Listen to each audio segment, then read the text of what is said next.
David Walliams presents the first hippo on the moon, illustrated by the artistic genius Tony Ross.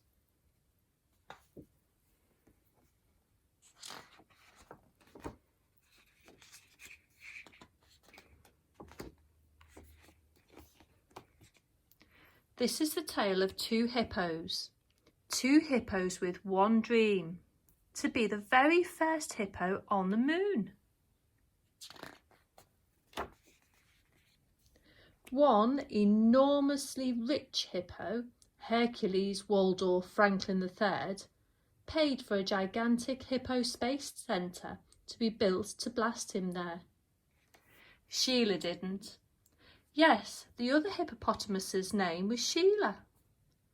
One morning she announced, "I want to be the first hippo on the moon." "But Sheila," said her giraffe friend, "you don't have a space rocket."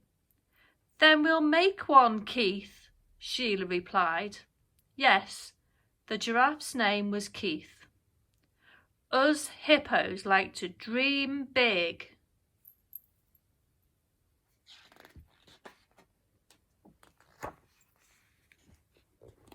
Sheila's friends got to work building her a rocket.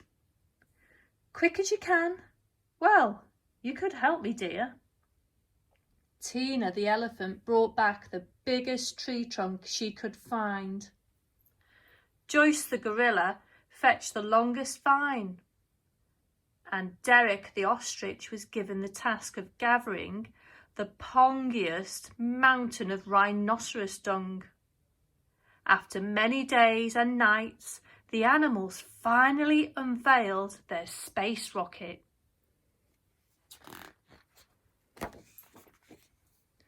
Well, something that looked a bit like a space rocket. A tiny bit. "Thank you, friends. It's my very own Hippo rocket."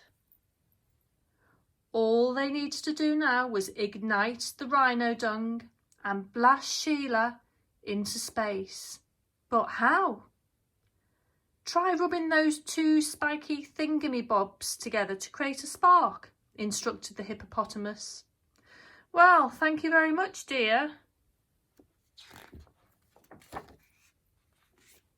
"Okay, let's go," Sheila announced.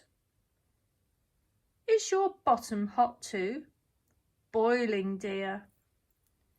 Dream big, everyone. 3, 2, 1, blast!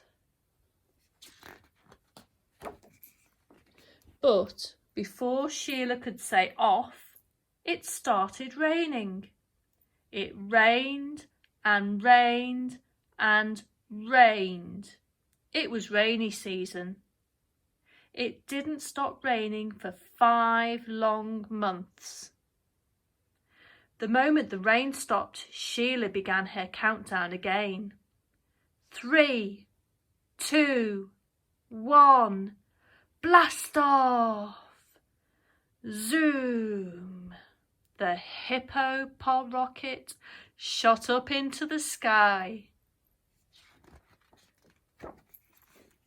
The hippopotamus watched as the earth became smaller and smaller, and the moon became bigger and bigger. But in deep space disaster struck.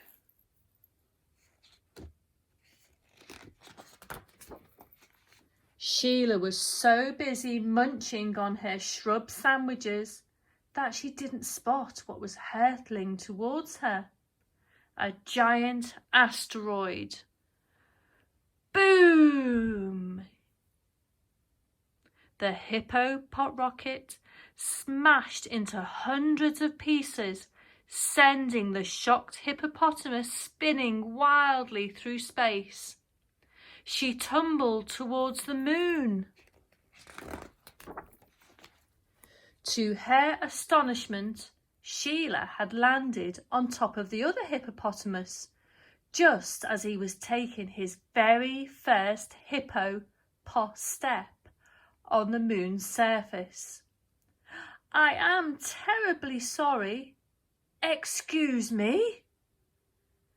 What on earth, I mean the moon, are you doing here?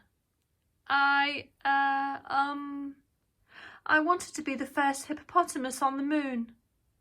Well, you're not. I am. Hercules Waldorf Franklin III. Remember that name? The name of the very first hippopotamus on the moon. Can't we both be the first hippopotamuses on the moon? No. Just look at you. Call yourself a hippo-postronaut? You don't even have a hippo-po spacesuit or a hippo-po buggy. Get back in that hippo-po rocket and buzz off now. With a tear in her eye, Sheila trudged off to the hippo-po rocket. Her big dream had been crushed. As the engines roared, Hercules Waldorf Franklin III bounded towards it. Stop! That's my hippo-po rocket. Oops, sorry. Blast off!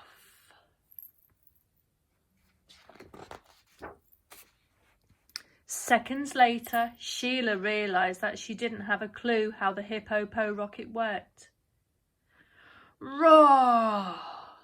Entering the Earth's atmosphere, the hippo-po rocket soon began burning up.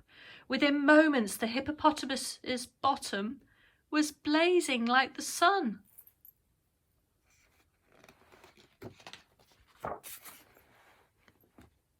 Sheila hit the earth with a giant wallop.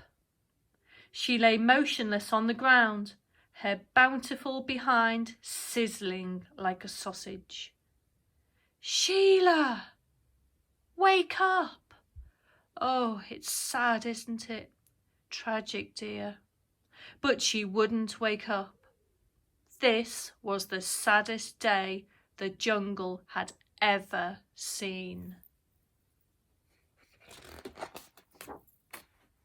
Then, out of the silence came a sound. The distinctive sound of a bottom burp. All of the animals stared at each other. Who would dream of letting one go at such a sad time?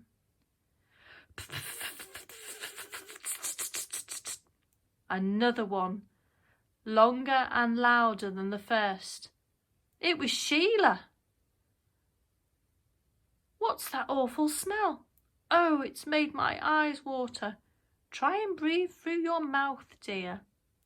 The hippo-po trump was so thunderous, she woke herself up. Now Sheila was famous all over the world as the very first hippopotamus on the moon. Dream big.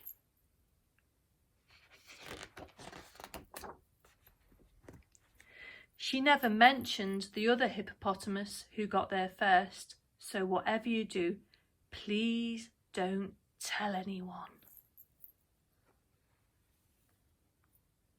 The end.